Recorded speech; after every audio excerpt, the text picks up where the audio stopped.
Peuple africain, jeune africain, vous saviez, il y a toujours des bonnes nouvelles et vous saviez où cette bonne nouvelle ne fait que venir tous les jours. Son Excellence Ibé. Vous saviez, il nous avait promis des centrales nucléaires au Burkina Faso.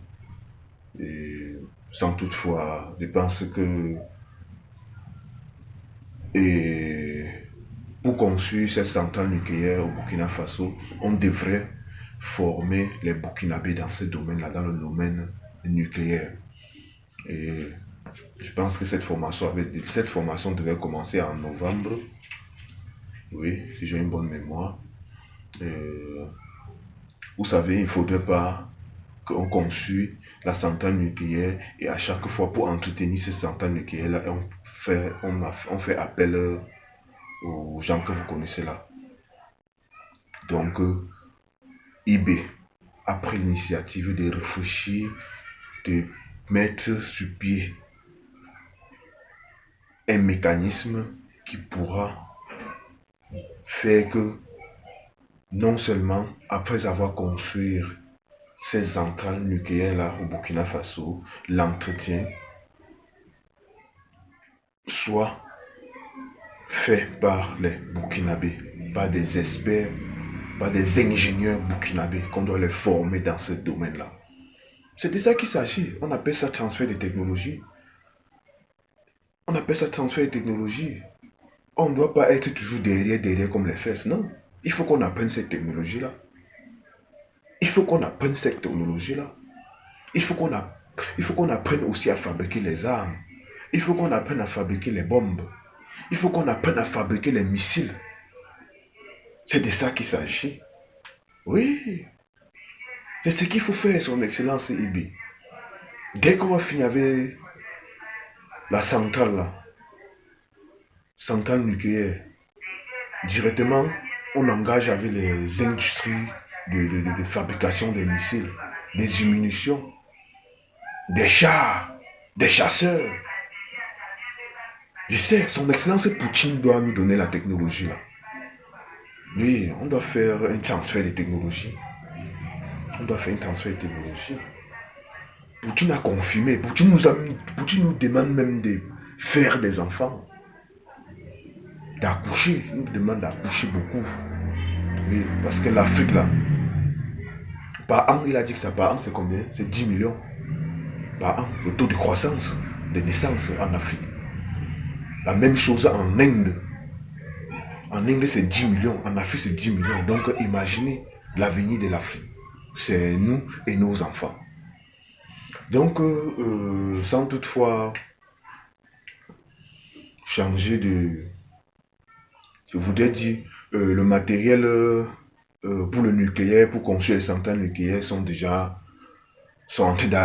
là au Burkina Faso. Ça arrive. Donc, les promesses que le président, je veux dire, les promesses que le président nous avait promis, il est en train de réaliser. Il est là, ça fait 2 ans. C'est un président qui ne dort pas. Tous les jours, il ne fait qu'organiser les conseils des ministres. Ah oui, c'est de ça qu'il s'agit. Il y a des présidents là en Afrique qui sont là pleins. Ils ont fait les bas 40 ans, les bas 30 ans. La lumière même, il n'y a pas. L'eau, il n'y a pas. On augmente les prix des denrées alimentaires tous les jours. Je suis dans un autre faux pays là, mon frère. Mieux même dit comme ça là, certains Africains souffrent entre les mains de leurs dirigeants. Je ne comprends pas pourquoi ces dirigeants-là font ça. Tu ne dois pas t'asseoir à la présidence, tu nommes les ministres, tu nommes les ceci, les délégués, et tu ne pars pas voir ce que ces ministres-là font sur le terrain. Mais c'est toi qui les as nommés. Quand ils font les détournements, quand ils ne réalisent pas les projets, que tu leur as remis l'argent pour réaliser ces projets-là, la population va accuser qui? Le peuple va accuser qui? C'est toi qu'on va accuser. C'est toi le père. Tu dois pas demander à l'enfant. Tu te lèves le matin. Tu donnes l'argent des beignets à l'enfant. Tu dis à l'enfant que le week-end, tu vas faire telle tâche. C'est compris? Il dit oui, papa. Le week-end, l'enfant ne fait pas cette tâche-là. Quand tu rentres, quand tu arrives, tu dis à l'enfant que quoi? Mais ça, tu corriges l'enfant, tu punis l'enfant. Mais, la prochaine fois, l'enfant va faire ce que tu lui as demandé de faire. Il ne fait pas, tu changes de punition. C'est de ça qu'il s'agit. C'est ce qu'on demande à nos dirigeants. Ce qu'on demande à nos dirigeants. Un peu ce que Ibi Ankele fait là-bas. Il y a certains magistrats qui ont dit que il n'y a pas la guerre, il n'y a pas les terroristes, mais qu'il n'y a pas les tarots. Mais ça, il a pris, il a envoyé au front, que viens, comme tu as dit qu'il n'y a rien là-bas, viens, tu pars au front, tu peux aussi confirmer avec tes yeux. Et ça, ils sont arrivés là-bas, ils ont aussi vu, ils ont vu les réalités. Ils ont vu les réalités. Donc, sans toutefois oublier aussi le président du Niger, le général Tiani, qui ne cesse de faire, de nous surprendre, qui ne cesse de surprendre son peuple, qui ne cesse de travailler pour les Nigériens, qui ne cesse de travailler pour l'AES. Ils vont lancer leur satellite. Leur fabrication des satellites est en cours. Il y a 3 satellites qu'on va lancer. Dans 4 ans, puisque ça va prendre le temps. Dans 4 ans, tous ces satellites-là seront OK. Jusqu'à ce que le Niger aurait ces 3 satellites dans 4 ans. Bien compté. Non, ces présidents-là, ils sont vraiment... Quand ils disent qu'ils vont faire comme ça, ils le font. Ils le font. Ils ne paniquent pas. Quand ils disent que nous, on va faire comme ça, ils respectent leurs paroles. Ils respectent leurs paroles. C'est ce qu'on demande à nos dirigeants. C'est ce qu'on demande à nos dirigeants.